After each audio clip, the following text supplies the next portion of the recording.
Thank you, Kathleen, and to the team from Lighthouse. It has been my privilege for the last 15 years to advise senior executives as their search consultant. I lead a boutique search firm called Sapphire Partners. There are not many headhunters who would invite other headhunters to their gigs. I love the theme of reincarnation. As much as the spiritual side of the question is not one I am very articulate in talking about. I am pretty pragmatic in my approach to careers, grounded in reality, and maybe a bit of a guru when it comes to career transitions. I've been quoted in about 12 books because I don't have the patience to write a book. I left the world of blue chip investment banking in 2004 after a previous career at McKinsey, and I took the leap into entrepreneurship and search consultancy and setting up Sapphire Partners in 2005 when I had 4 young kids and a husband in the world of finance. And as you may have been able to tell from this accent, I'm not originally from here. I have lived here for the last 28 years, though. In the last 15 years, I've advised approximately 1,000, I wish I had such good data, of high performers on making the leap into their new roles. It could be in the C-suite or the boardroom, as well as the charity sector or the public sector, from CEOs to MPs, cabinet ministers, and yes, most recently, the new governor of the Bank of England.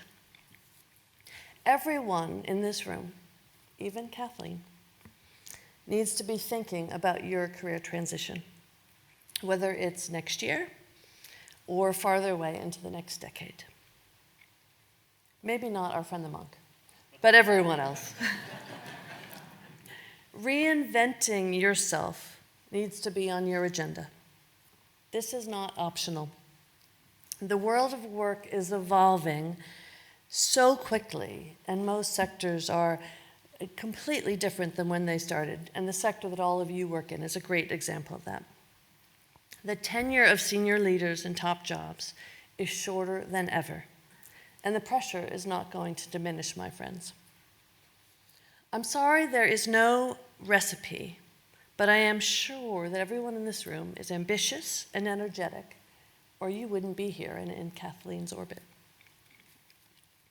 But you're going to have to think pretty creatively. It is more competitive than ever, as you probably suspect. And for example, building your next chapter as a non-executive director is absolutely not the gravy train it used to be.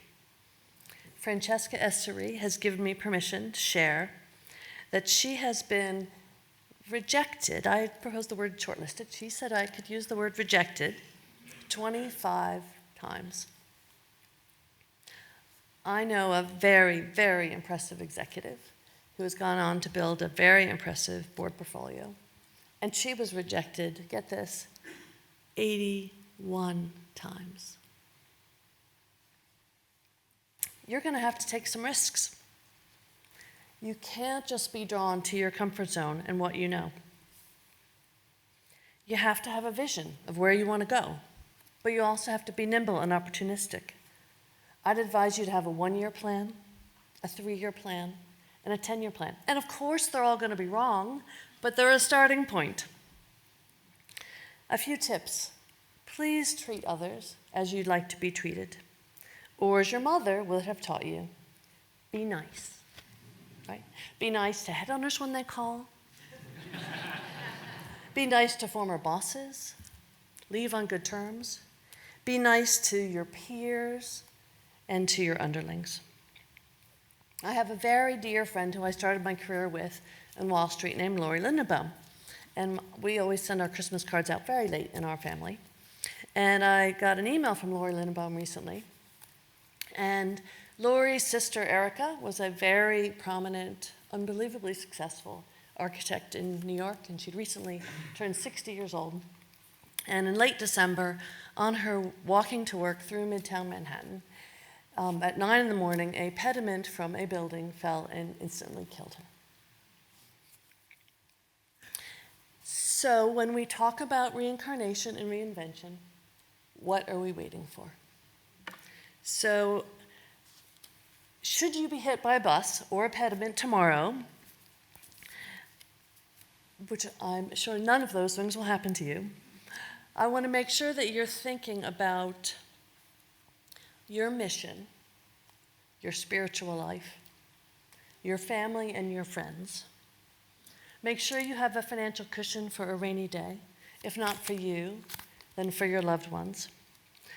Don't let the title on your business card or your corner office define you. Carpe diem.